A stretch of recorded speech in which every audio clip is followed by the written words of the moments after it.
భారత రాజ్యాంగంలోని article 342 scheduled తెగలు. భారత రాజ్యాంగంలోని ఆర్టికల్ 342 అనేది పార్ట్ 16 కింద కొన్ని తరగతులకు సంబంధించిన ప్రత్యేక నిబంధనలు. ఇది ప్రత్యేకంగా షెడ్యూల్డ్ తెగల ఎస్టీలు గుర్తింపు మరియు నోటిఫికేషన్తో వ్యవహరిస్తుంది. మీరు చారిత్రాత్మకంగా వెనుకబడిన స్వదేశీ సమాజాలు, వారికి ప్రత్యేక రక్షణ మరియు మద్దతు అవసరం. షెడ్యూల్డ్ తెగల రాజ్యాంగ గుర్తింపు. ఆర్టికల్ 342లోని క్లాజ్ 1 భారత రాష్ట్రపతికి బహిరంగ నోటిఫికేషన్ ద్వారా రాజ్యాంగ ప్రయోజనాల కోసం షెడ్యూల్డ్ తెగలుగా గుర్తించబడే తెగలు, గిరిజన సంఘాలు లేదా వాటి భాగాలు లేదా సమూహాలను పేర్కొనడానికి అధికారం ఇస్తుంది.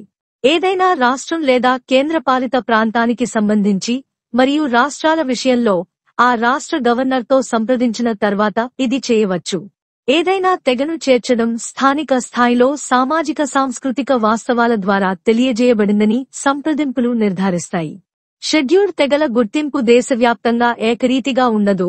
ఒక రాష్ట్రంలో షెడ్యూల్డ్ తెగగా గుర్తించబడినది మరొక రాష్ట్రంలో అలా ఉండకపోవచ్చు. ఈ స్థానికీకరించిన విధానం గిరిజన జనాభా యొక్క వైవిధ్యాన్ని మరియు భూమి, సంస్కృతి మరియు సంప్రదాయంతో వారి ప్రత్యేక సంబంధాలను ప్రతిబింబిస్తుంది.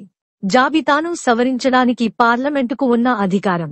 క్లాజు 2 రాష్ట్రపతి నోటిఫికేషన్లో పేర్కొన్న షెడ్యూల్డ్ తెగల జాబితాలో చేర్పులు లేదా తొలగింపులు చేసే అధికారాన్ని ప్రత్యేకంగా పార్లమెంటుకు కలిగి ఉంది.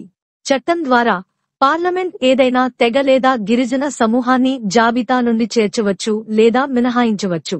ఈ నిబంధన చర్చ మరియు చర్చతో కూడిన ప్రజాస్వామ్య ప్రక్రియ ద్వారా మార్పులు జరిగేలా నిర్ధారిస్తుంది, తద్వారా ఏకపక్ష మార్పులను నివారిస్తుంది.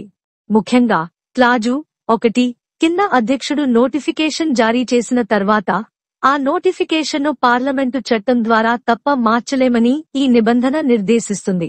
ఈ రక్షణ కార్యనిర్వాహక అతిక్రమణను నిరోధిస్తుంది మరియు విధానపరమైన పారదర్శకత మరియు రాజ్యాంగ సమతుల్యతను నిర్వహిస్తుంది. ఆర్టికల్ 342 యొక్క ప్రాముఖ్యత. షెడ్యూల్డ్ తెగలకు విద్య, ఉపాధి మరియు రాజకీయ ప్రాతినిధ్యంలో రిజర్వేషన్లు వంటి నిశ్చయాత్మక కార్యాచరణ విధానాల నిర్వహణలో ఆర్టికల్ 342 కీలక పాత్ర పోషిస్తుంది. షెడ్యూల్డ్ తెగగా ఒక సమాజాన్ని గుర్తించడం వలన వారి సామాజిక ఆర్థిక స్థితిని పెంపొందించడానికి ప్రత్యేకంగా రూపొందించబడిన రక్షణ మరియు అభివృద్ధి పథకాలను పొందగలుగుతారు. ఈ రాజ్యాంగ నిబంధన చారిత్రక అన్యాయాలను కూడా అంగీకరిస్తుంది మరియు ప్రవేశిక మరియు ఆర్టికల్ 14, 15 మరియు 46లలో ఊహించిన విధంగా అవకాశాల సమానత్వాన్ని ప్రోత్సహించడానికి ప్రయత్నిస్తుంది. ముగింపు. ఆర్టికల్ 342 భారతదేశ గిరిజన రక్షణ చట్టానికి ఒక మూలస్తంభంగా పనిచేస్తుంది. ఇది గిరిజన జనాభా యొక్క ప్రత్యేక అవసరాలు మరియు గుర్తింపులను గుర్తిస్తుంది మరియు వారి గుర్తింపు మరియు చేరిక కోసం నిర్మాణాత్మక రాజ్యాంగ యంత్రాంగాన్ని అందిస్తుంది. ఈ బాధ్యతను రాష్ట్ర స్థాయి సంప్రదింపులతో రాష్ట్రపతి మరియు పార్లమెంటు రెండింటికీ అప్పగించడం ద్వారా అటువంటి గుర్తింపు పరిపాలన నైపుణ్యం మరియు శాసన పర్యవేక్షణ రెండింటిలోనూ ఉందని ఆర్టికల్ నిర్ధారిస్తుంది.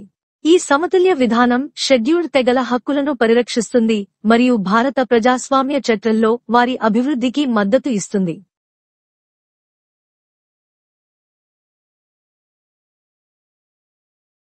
భారత సంవిధానము. భాగము 16 కొన్ని వర్గములకు సంబంధించిన విశేష నిబంధనలు. ఆర్టికల్ 342 అనుసూచిత జనజాతులు.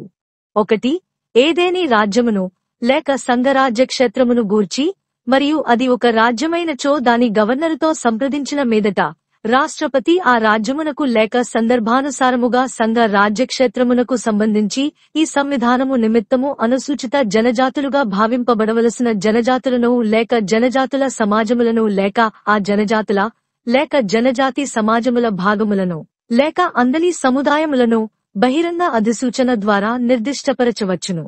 2 పార్లమెంటు శాసనము ద్వారా ఖండము 1 క్రింద జారీ చేయబడిన అధిసూచనలో నిర్దిష్టపరచబడిన అనుసూచిత జనజాతుల సూచిలో ఏదేని జనజాతిని లేక జనజాతి సమాజము లేక జనజాతి యొక్క లేక జనజాతి సమాజము యొక్క ఏదేని భాగమును లేక అందలి ఏదేని సముదాయమును చేర్చవచ్చును లేక దానిని ఆ సూచి నుండి అపవర్జింపవచ్చును, కాని పైన చెప్పిన రీతిలో తప్ప ఆ ఖండము క్రింద జారీ చేయబడిన అధిసూచన అటు తరువాత ఏ అధిసూచన ద్వారానూ మార్చబడరాదు. The Constitution of India. Part 16. Special provisions relating to certain classes. Article 342. Scheduled tribes. 1. The President may, with respect to any state or union territory, and where it is a state after consultation with the governor thereof, by public notification, specify the tribes or tribal communities or parts of or groups within tribes or tribal communities which shall for the purposes of this constitution be deemed to be scheduled tribes in relation to that state or union territory, as the case may be. 2. Parliament may by law include in or exclude from the list of scheduled tribes specified in a notification issued under clause 1, any tribe or tribal community or part of or group within any tribe or tribal community, but save as aforesaid a notification issued under the said clause shall not be varied by any subsequent notification.